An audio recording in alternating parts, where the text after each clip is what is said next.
Hello, welcome back. I wanted to show quickly what is proven to be one of the more challenging steps in the build process, to just show people how I'm achieving it, and yeah, hopefully imparting some useful information, which is these planetary gearboxes that come from AliExpress. They come pre-drilled to accept an M6 bolt there, but because of the demands of the system that we're going to be placing on this motion platform, if you think about it, by the time you've attached rod arms to the end of this gearbox, which will be lifting, moving, pushing a steel motion platform. Onto that platform, we'll have screwed to it aluminium extrusion and profile, which will form the basis of a cockpit for racing and flight. Then you've got chairs, chair, I should say, the seatbelt tensioner, the frame for things like steering wheels and joysticks, yokes, flight controls, pedals, not to mention your own body weight. You're starting to look at some quite serious weight that this platform is going to have to move. So the manufacturer of the Motion for Sim platform recommends increasing the size of these holes to accept M8 bolts, which I've got here. I've already drilled that hole out to accept the larger size, so you can see for comparison that the M8 bolt there, so 8mm across, and whatever the corresponding thread is for M8, versus the M6 on the right there. We're going to need to go around and increase the size of these default pre-drilled 6mm or probably 6.5mm holes, all to a size that can accept the M8 bolts. So in my case, to do that, I'm using a pack of 8.5mm drill bits. These came from Amazon. They are, there you go, 8.5mm. Designed for metal. They're coated in that's not tin, is it? It'll be like titanium nitride, or some really hard coating to make the drill more durable. And then I'm just going to use a hand drill to increase the size of these holes. That's quite a reasonably thick bit of steel, though, that we're going to have to drill through, which is also why I wanted to get a pack of drills, because I can foresee that we're going to use more than one with it blunting. So I just wanted to show you that. Now, my recommendation is that if you have the means, that you take the gearbox and put it in a really sturdy clamp and vise to hold it still and stop it moving when you're drilling.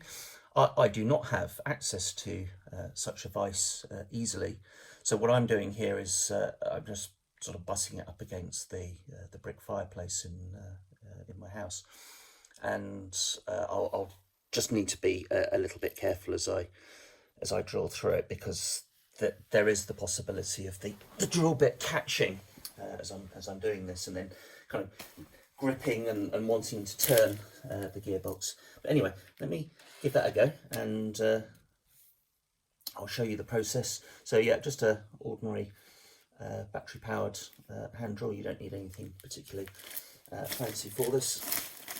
So I'll just force it up against the brickwork there with my foot, but keeping my feet clear so I don't drill a hole through my foot.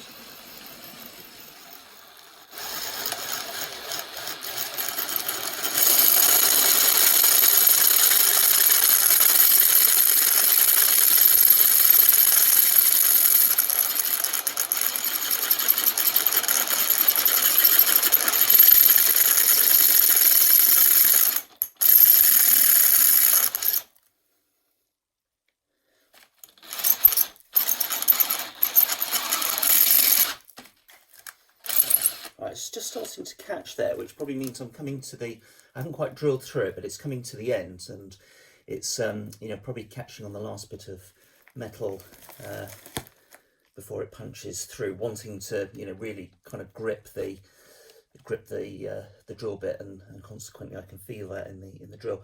So what I'm going to do here is speed up the drill and kind of just sort of punch through the last bit really quickly, rather than slowly, in which case it will absolutely want to grip it and turn the gearbox.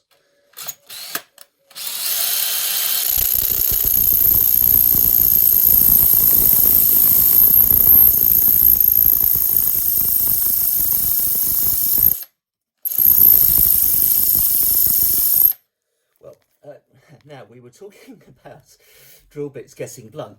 So one thing I'm noticing right now is quite a good opportunity, is the swarf, the bits of metal that are coming off as I'm drilling it. They're getting really fine. So that's partly to do, I think, with the fact that I've increased the drilling speed, but it's also the fact that the drill bit probably isn't cutting into the steel like it was. So I'll give it another go, but it might be that this drill bit's reached its life expectancy. This is the 4th motor, by the way, so I'm not particularly concerned by that.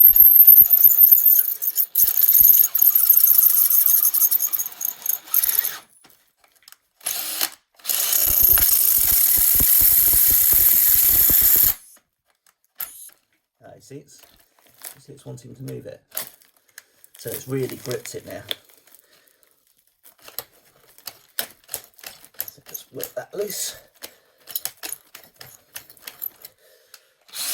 We should probably go through it this time.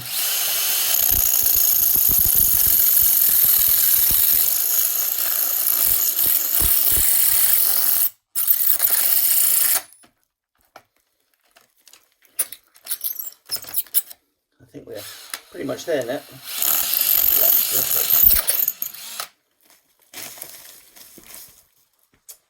Right, so I'm pleased to be able to demonstrate that, because normally it is actually a bit easier, and it's probably a sign, as I say, I need to change my drill bit. But so that's 2 out of the 4 holes done on that gearbox. So I'm going to go and get that finished now, and then go screw it to the rig.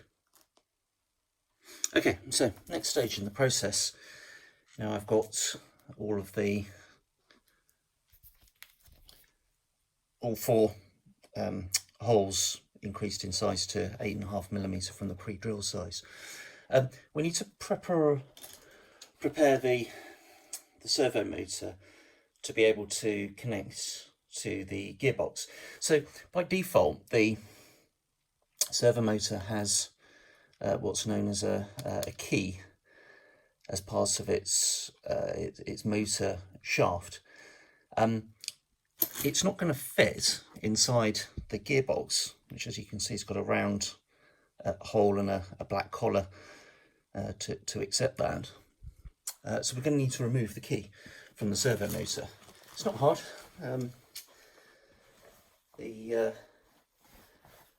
There's a couple of ways you can do this. I've seen people advise clamping the key in advice and just moving the motor a little bit, and it works its way loose. You can screw in here. I think that's an M3 threaded hole, an M3 bolt or screw, and of course as it touches the shaft, it'll push against the key and kind of pull it out. Honestly, I've found just using some plumbing wrench equipment enough. If you give it a really strong grip and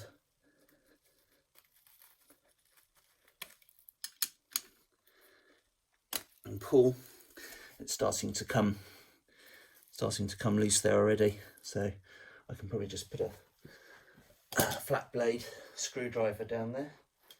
I can find one.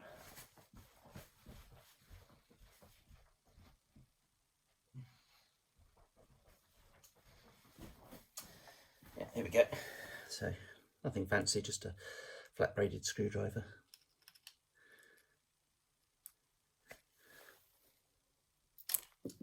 There you go, and out it comes.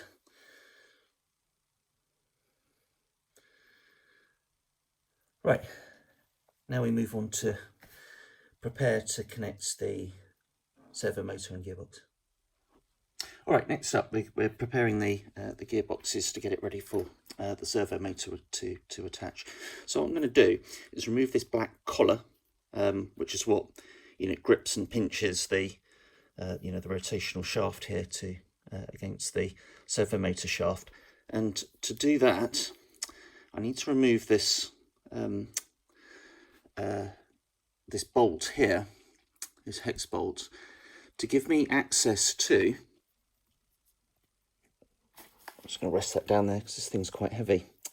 Where are we here? So, yeah, it's probably hard to see on camera, but where you've got that line, that slit in the collar, there's a bolt that's running top to bottom that's got the ability to pinch that and therefore grip whatever's inside of here. But to access that bolt, I have to come through that access hole. So I'm going to take that out and then get access to that, hopefully. So let's see if I can do this.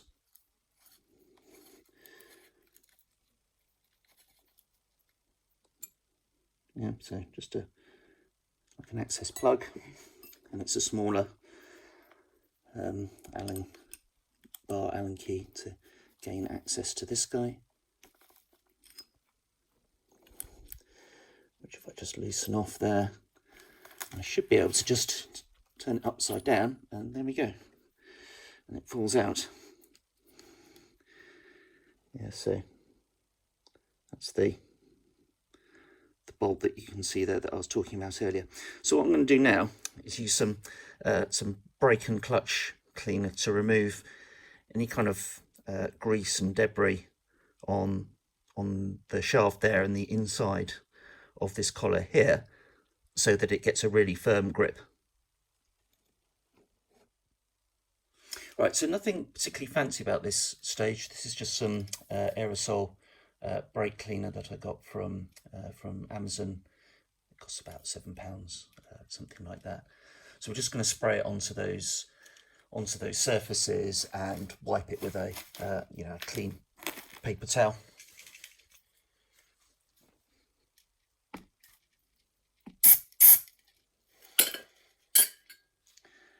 And likewise for the collar.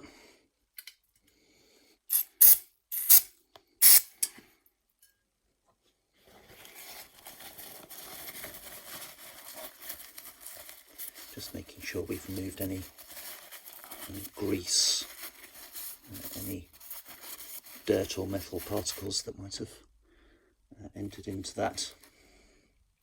The planetary gearbox, I think, has inside of it some grease and Niagel already in there to protect and lubricate the gears, and that's in this component here. If you hear me struggling for breath, it's because this bloody thing weighs so much. I'm holding it at arm's length, but it probably weighs about 6 or 7 kilograms of weight.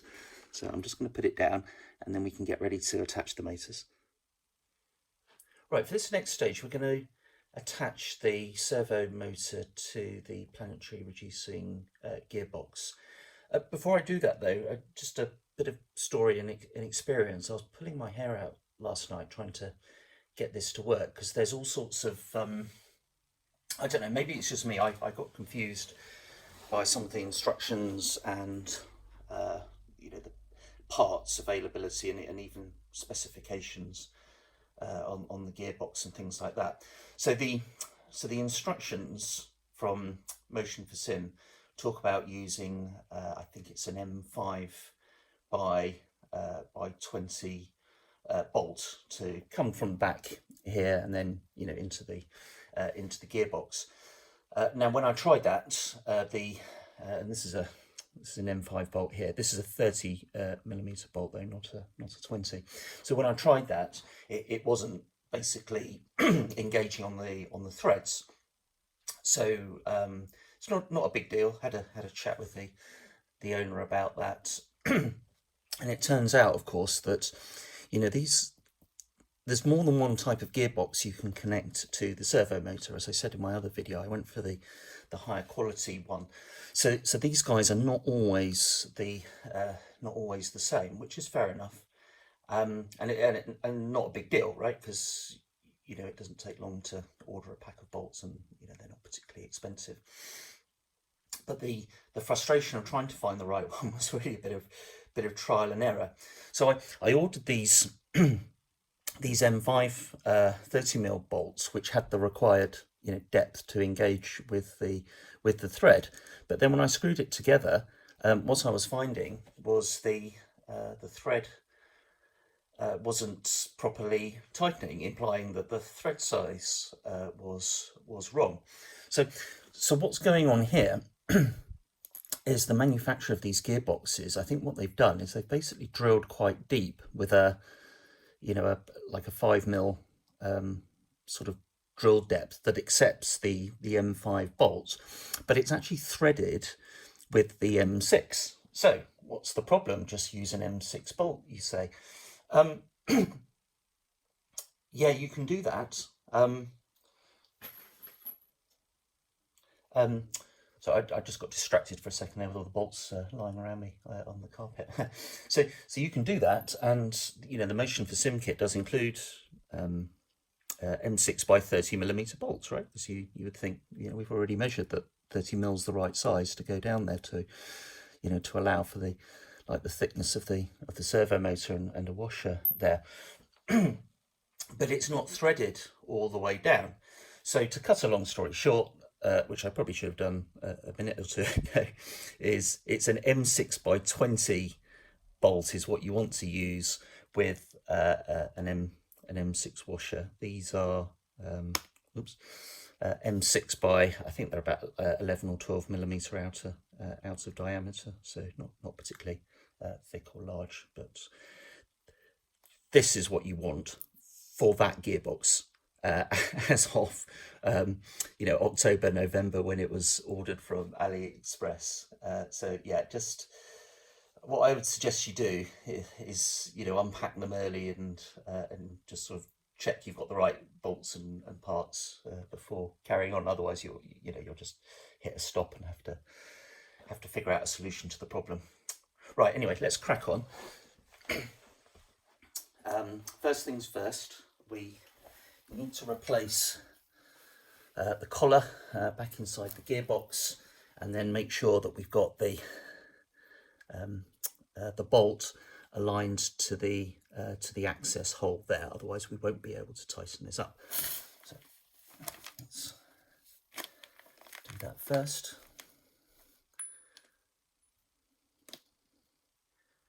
I like to rotate the motor so that the actual bar or gap in the in the shaft there aligns to the gap in the collar. I'll show you that in a second,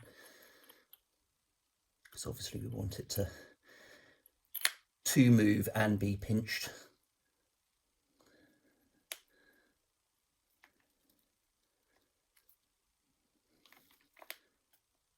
There we go. So it's not perfect, but do you see how the gap there aligns with the gap in the shaft, and then the the hex bolt there is accessible via the access hole there, which I will just check, because if we get this wrong, guess what? You're going to have to unscrew it all, and then being careful not to touch the surfaces that we've cleaned.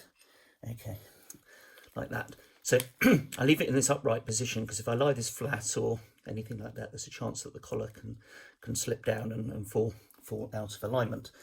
So I'm just going to check. This is where the writing is for the gearbox here, and as I understand it, it doesn't necessarily have to align with the writing on the servo, but what you do need to do is what you do for one servo and gearbox set, you have to do for the other 5 as well. I think that's the important thing, presumably so it knows its place with the microcontroller. So the easiest way to do that is to align the writing serial numbers and things like that, the servo motor with the serial numbers of the gearbox, and then you shouldn't have a problem. That should slot in, it says. There we go. And then what we can do is quickly take our M6 by 20 bolt. I'm never going to forget that now. and screw that down. So of course what I've had to do as well is order another pack of M6x20 bolts, because they're used elsewhere on the motion platform when we come to do the rotational arms, you know, that attach to the gearbox. They use the M6x20 bolts, so I'm possibly running a bit short on them now, but it's not a problem. Amazon sell them, pack of 20s about you know, £5, something like that. So there's another pack on its way. There you go, and that's the idea. Just repeat it for the other 4. I'm sure you don't need to see that, and then tighten it up, and then we're good to attach it to the rig, which I will show you next. Okay, we're not quite done yet. The people that have been following this may have noticed, but you haven't tightened the collar up. That's right, well done. I haven't done that yet, so we need to do that before attaching it to the rig. So with the collar and the bolt aligned with the access port there, I've got my Allen key in already, and I want to get a really nice strong grip on that servo shaft via the collar, pinching the gearbox coupling that sits around that. So I'm not going to be able to do that easily just with the Allen key in its sort of vertical position like that. So to help you, what you can do is just grab like a spanner, or I guess you could use we could use the pipe wrench again, or something like that, and just getting a good grip on the base like that. See, I've got some extra angle and torque there to be able to to really give that another quarter, half a turn, nice and strong like that, to tighten up the collar. Then we just pop the access screw back on, making sure that's clean. That's good. Oh, probably a bit of cat hair there.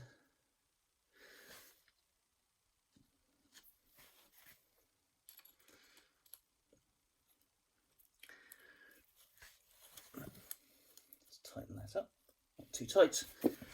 Now we're good to attach it to the rig. Okay, here we are back at the base assembly for the Motion for Sim rig. You might have noticed I've moved it to a different room. That's because as it's getting much heavier now with the added components of the motors and the gearboxes, moving it by yourself certainly is going to be much more challenging, even if you want to slide it on the carpet, for example. Yeah, you run the risk of pulling up the carpet and stuff like that. Something I might look at is, and I'll talk to the owner of the product about this, is whether we can replace these sort of sturdy casters with like a brake lock wheel or something like that. I don't know if that's going to be possible, but a topic for a future video. Anyway, so to do this next stage, what we're going to need is these M8x25 bolts, an M8 washer that will go on the front of the bolt, and a locking nut at the back, and then it will just go through the faceplate like so. I'm going to be using my drill with an M8 hex attachment to it. Well, I call it an M.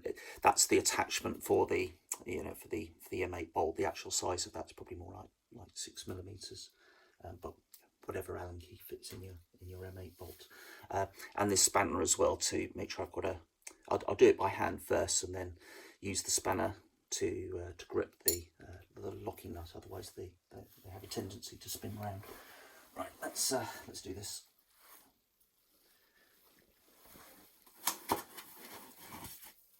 I'm going to use a bit of foam to just to balance the weight of the motors on the back end, because all it's doing is attaching to the front plate. Those M8 bolts are so strong that you don't need any support at the back, except when you're installing it.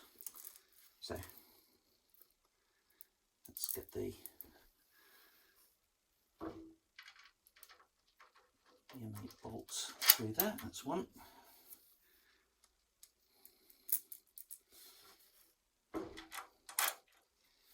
Two.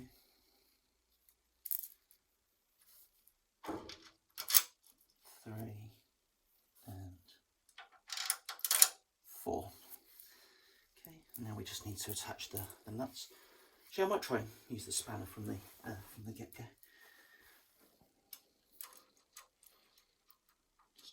Get that initial engagement with my fingers. Spanner to hold the nut in position. And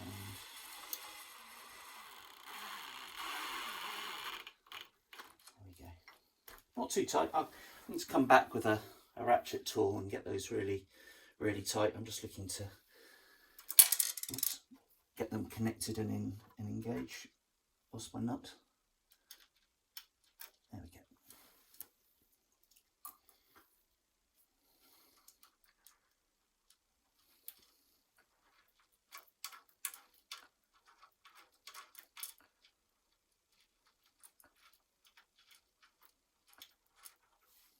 So just holding it in position by hand there. Get the spanner in position, and then I can use the drill to save me a bit of, save my wrists.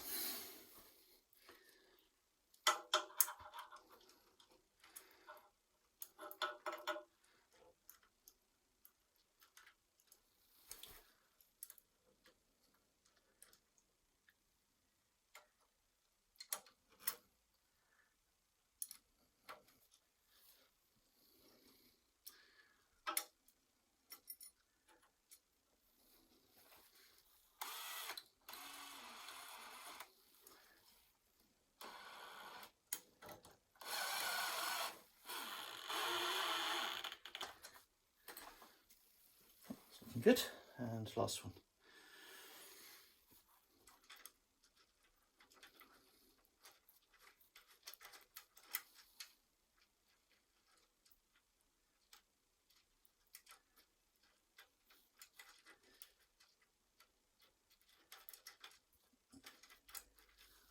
Just struggling to get the thread engagement there. Let's try that.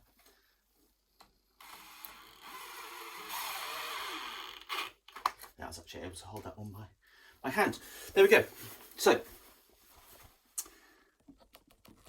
the motor attached to the rig, and there you see number 4.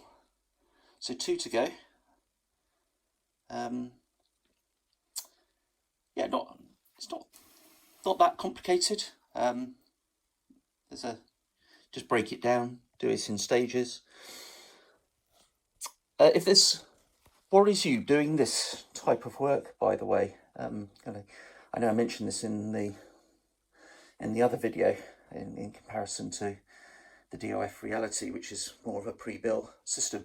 So the chap that makes and produces the Motion for Sim rig, he also offers his services to do some of these more involved build parts for you. So he will do the drilling and the attachment of the gearboxes to the motors, but of course you're going to have to he's going to have to supply those and purchase them through AliExpress. Otherwise, how does he gain access to them, right? You order them, they're delivered to your home address wherever, and then you're going to have to ship them out to Germany for the work to be done. So so he offers various services for the more challenging tasks. In my case, I didn't fancy putting in all the thread and tapping work on the steel components, so he's helped me with that. He does charge for that service, and and why shouldn't he? It's probably taken me, I would say, 2 hours or more to do this amount of motors. Your first one might take you an hour to do, just making sure that you've got it right, but then when you've got the process nailed down, I'd say it's probably about 30 minutes to sort out and do yourself. But I just wanted to point that out. Yeah, so if any of these building processes concern you, there is a solution to get some help and support with that.